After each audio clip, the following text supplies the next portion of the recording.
Good morning बच्चों, कैसे हैं आप सभी। तो आज हम मैथ्स और रीजनिंग के अंतर्गत पूछे जाने वाले प्रश्नों को लेकर आए हैं। ये गणित में भी पूछे जाते हैं और कभी कभी रीजनिंग में भी ये आ जाता है। तो चलिए आप कॉपी पेन लेकर बैठिए और समझने का प्रयास कीजिए। एक व्यक्ति है ए, किसी कार्य को 20 दिन में करता है, ठीक है। और वहीं बी जो है किसी कार्य को 30 दिन में करता है, मतलब कार्य वही है। दोनों मिलकर कार्य कितने दिन में पूरा करेंगे। तो इस प्रकार के जब प्रश्न आएंगे ना, तो आपको क्या करना है, एक एक दिन के कार्य को निकालना है। तो एक दिन का कार्य कितना होगा, जितना है उसमें बटे करेंगे, 1/20। तो वैसे बी का एक दिन का कार्य कितना होगा, 1/30। अब दोनों को जोड़ देंगे तो वो निकल जाएगा। तो दोनों को जोड़ने पर कितना आएगा, इस प्रकार से जब निकालेंगे तो 1/12 आएगा। एक दिन का दोनों मिल करके एक दिन का कार्य कितना होगा, 1/12। मतलब दोनों मिल करके वो 12 दिन में काम को कर लेंगे। और अगला प्रश्न वैसे ही और है, समय और कार्य पर। 8 व्यक्ति 12 दिन में काम करते हैं, वही काम 6 व्यक्ति कितने दिन में करेंगे। तो इसके लिए इस प्रकार से ट्रिक है, हल गुणित कार्य उसका है व्यक्ति गुणित दिन। तो कितने आप बोल रहे हैं, 8। हमारे प्रश्न को एक बार और देखते हैं। 8 व्यक्ति 12 दिन में करते हैं, तो 8 गुणित 12 बराबर 6 व्यक्ति कितने दिन में करेंगे। तो इस प्रकार से एक अनुपात बना लेंगे और जब इसको x को निकालेंगे तो कितना निकल जाएगा, 16 निकल जाएगा, है ना। इधर आ जाएगा 6, तो 2 तिया 6, 2 चौक 8, फिर 3 एकम 3 चौक 12, और ये गुना करेंगे तो 4 चौक 16। तो इस प्रकार से आप अनुपात बनाना कर देख लीजिए। अब गति वाले प्रश्न ये भी पूछे जाते हैं। एक कार 60 किलोमीटर प्रति घंटे की गति से चलकर 2 घंटे में कितनी दूरी तय करेगा। तो वो आपको पता होगा ना, ये चाल बराबर क्या होता है, दूरी बटे समय। तो इससे आप निकाल सकते हैं। तो दूरी बराबर क्या निकल जाएगा, गति गुणित समय।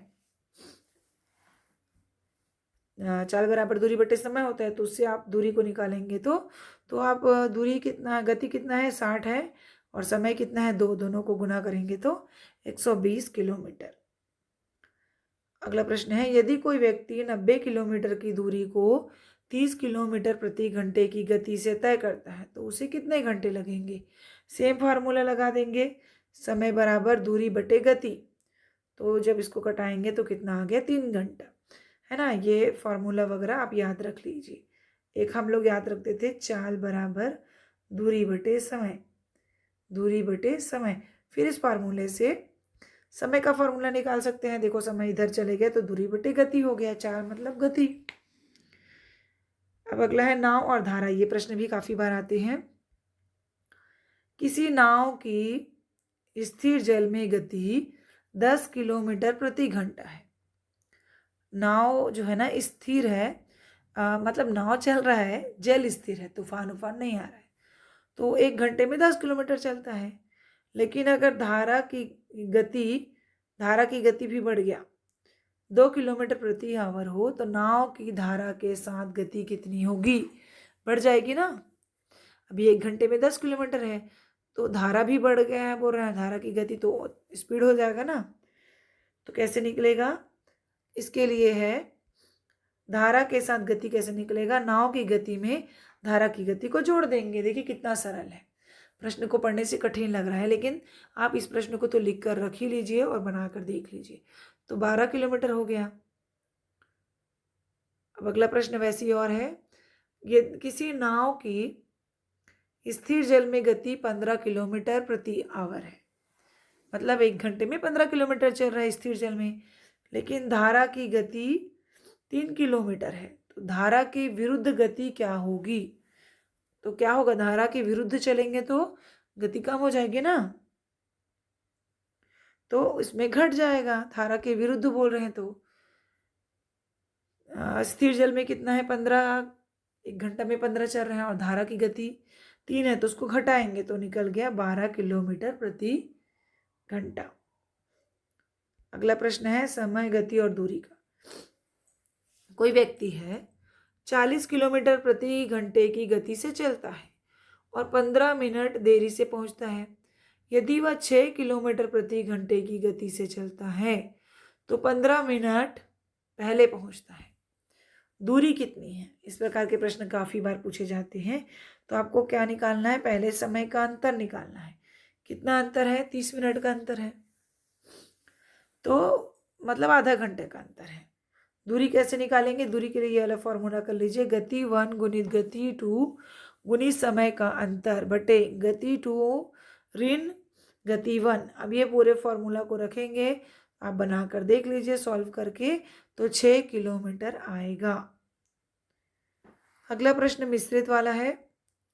किसी चुनाव में 60% मतदाता ने वोट दिया, 2000 मतदाताओं ने वोट नहीं दिया, तो कुल मतदाता कितने हैं? कैसे निकालेंगे? 40% बराबर 2000, तो 100% बराबर कितना निकल गया? 2000 गुणित 100 बटे 40। तो ये इसमें कहा गया है ना 40% ने वोट दिया, 2000 मतदाताओं ने वोट नहीं दिया, है ना। तो 40% का मतलब समझ में आ रहा है ना जी? क्या समझ में आ रहा है कि 100% तो होता है कोई चीज़, तो 60% ने वोट नहीं दिया, सॉरी वोट दिया है, तो वोट कितने ने नहीं दिया, है ना, 40% ने नहीं दिया, जिसकी संख्या कितनी है? 2000। ठीक है, 40% बराबर 2000, तो 100% निकाल लेंगे। 100% कैसे निकलेगा, है ना, ये 40% बराबर 2000, तो 100% बराबर निकल जाएगा 40 से भाग दे देंगे, 2000 गुणित 100 बटे 40, तो हल करेंगे तो आ गया 5000। इसको कटाएंगे, 4 एक कम, 4 पंचे 20 और 2 शून्य, और 10 से गुना करेंगे तो 5000 आ गया। तो ये प्रश्न आपको कैसे लग रहे हैं, समझ में आ रहा है कि नहीं? आप ज़रूर कमेंट करें। थैंक यू बच्चों, थैंक यू सो मच।